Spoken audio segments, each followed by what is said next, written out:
Welcome back to our channel the షీరోషన్ యాడేస్ and vlogs అండి. టుడే వ్లాగ్ వచ్చేసి చెప్తాను. అంతకంటే ముందు మన ఛానల్ ఎవరైనా సబ్స్క్రైబ్ చేసుకోకపోయింటే ప్లీజ్ సబ్స్క్రైబ్ చేయండి, లైక్ చేయండి, షేర్ చేయండి అండ్ కామెంట్ కూడా చేయండి. వీడియో స్కిప్ చేయకుండా ఎండ్ వరకు చూడండి. వీడియో అనేది మీకు చాలా బాగుంటుంది అనమాట. స్కిప్ చేస్తే ఏం అర్థం కాదు. సో ఎండ్ వరకు చూడండి వీడియోని స్కిప్ చేయకుండా. ఓకేనా? లేట్ చేయకుండా అయితే వీడియోలోకి వెళ్ళిపోదాం. ఇంకెవరైనా సబ్స్క్రైబ్ చేసుకోకపోయింటే ప్లీజ్ సబ్స్క్రైబ్ చేసుకోండి.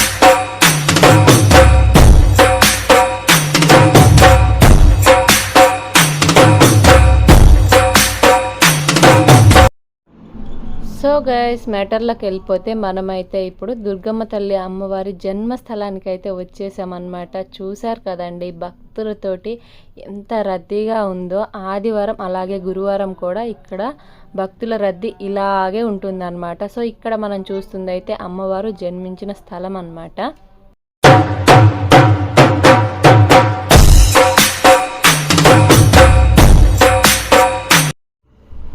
సో నెక్స్ట్ వచ్చేసి ఈ టెంపుల్ అనేది 1962లో నిర్మించారండి. ఈ టెంపుల్ వివరాల్లోకి వెళ్తే ఇక్కడ ఇదివరకు అంతా కూడా మొత్తం దట్టమైన అడవి ప్రాంతం అన్నమాట. ఈ అడవి ప్రాంతంలో ఒక పెద్ద చింత చెట్టు అనేది ఉండేది. ఆ చింత చెట్టు కింద అయితే ఒక పెద్ద పులి నివాసం ఉండేదన్నమాట. సో ఆ పెద్ద పులి వల్ల అయితే ఏ ప్రజలకి ఎలాంటి హాని ఉండేది కాదనమాట. అంటే అటు ఇటు తిరిగే జనాభా ఉంటారు కదండి, వాళ్ళకైతే ఆ పెద్ద పులి వల్ల ఎటువంటి హాని ఉండేది కాదనమాట.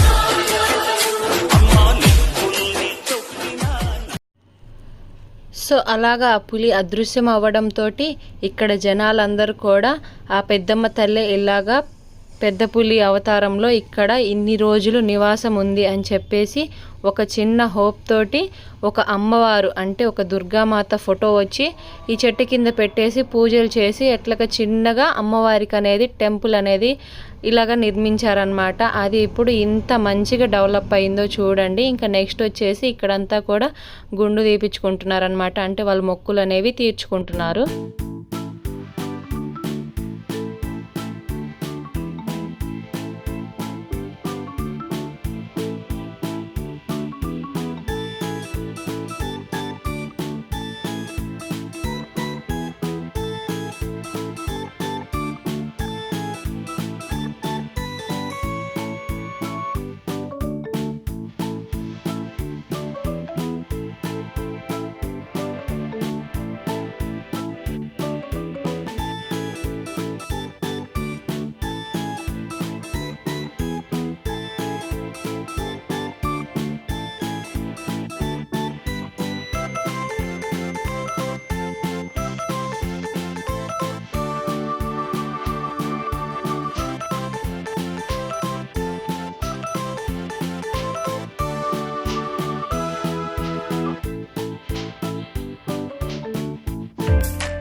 చూసారు కదా, వీడియో మీకు నచ్చింది అనుకుంటున్నాను. నచ్చితే చిన్న లైక్ అనేది ఇచ్చేసేయండి, కుదిరితే ఎవరికైనా షేర్ చేయండి. ఇంకా ఇలాంటి మంచి మంచి వీడియోస్ కోసం మీరైతే నన్ను సపోర్ట్ చేసి నా ఛానల్ అయితే ఫాలో అవ్వండి. Thank you for watching.